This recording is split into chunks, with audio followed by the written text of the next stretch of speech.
Hey guys, this is Joshua32 coming at you with some Battlefront gameplay.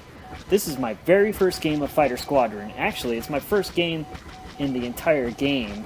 I haven't played anything up until this point. Right off the bat, I noticed that the fighters seem to control a lot better than they did in the beta. I don't know if this is like something that I'm just seeing in my head or if they actually made any changes, but it felt better to me. I don't know why. Right now, I'm flying in an A-Wing, and it is a lot of fun. I'm not really sure if there's a difference between the A-Wing and the X-Wing. Both of their abilities are the same, but my Star Wars logic tells me that the A-Wing should sacrifice firepower for more maneuverability. I have only played a few games, and honestly haven't had the chance to test this, but I'm not sure if the changes are only cosmetic or not. Speaking of Star Wars logic, it kind of bugs me how much health the TIE Fighters have. I know, they have to make the game balanced, but TIE Fighters are supposed to die in like 2 hits. Don't get me wrong, I'm glad that DICE didn't do this, but man, I miss the days of X-Wing Alliance and how squishy the TIE Fighters are. During this game, something that I noticed is that there were quick ways to tell the difference between NPCs and actual players. Obviously, if there's a name above the person you're targeting, then it's a player.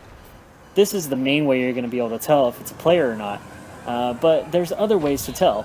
Something you want to keep in mind is that A-Wings and TIE Interceptors are always human players. So if you see them, you want to go after them, because not only is it more fun to go after human players, but it's actually also worth more points. Human players are worth 3 points, when NPCs are only worth 1 point. If you've looked at my channel, then you know that I play a lot of Elite Dangerous. If you compare the two, then the controls in Battlefront seem a lot more simplified. For me, this really isn't a bad thing though. Because the controls are so different, I find it a lot easier to go back and forth between the two games.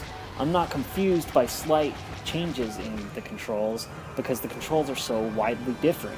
Something I wish they would change in Battlefront is the lock-on button. I really think they should make it automatic, because most of the time I'm just holding down the button anyways, and it gets in the way of being able to press left button, which is an important skill to be able to get to quickly. If there's a benefit to like not pressing down the left trigger, please let me know. I'd like to hear about it. My overall experience with Fighter Squadron was a fun one. It seems like the kind of game mode that you can turn to if you're not in the mood to be overly competitive. As a new player, it felt great to be able to rank up and earn some credits without having to worry about the complete lack of star cards that you start off with. Not having any unlocks seems to be both a help and a hindrance to the game mode. Because everyone is on an even playing field, it makes it easier to balance.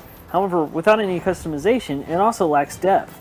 I, for one, am okay with this. Fighter Squadron was designed to be a stress-free, casual game mode. I don't believe that adding any kind of customization would make the game mode any more fun.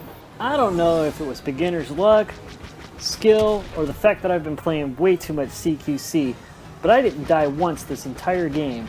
Unfortunately, it wasn't enough to secure the win for my team, but it looks like the end of the video is coming up, so I hope you enjoyed it. If you did, then feel free to drop a like. I'm a relatively small channel, so any support I get is precious to me.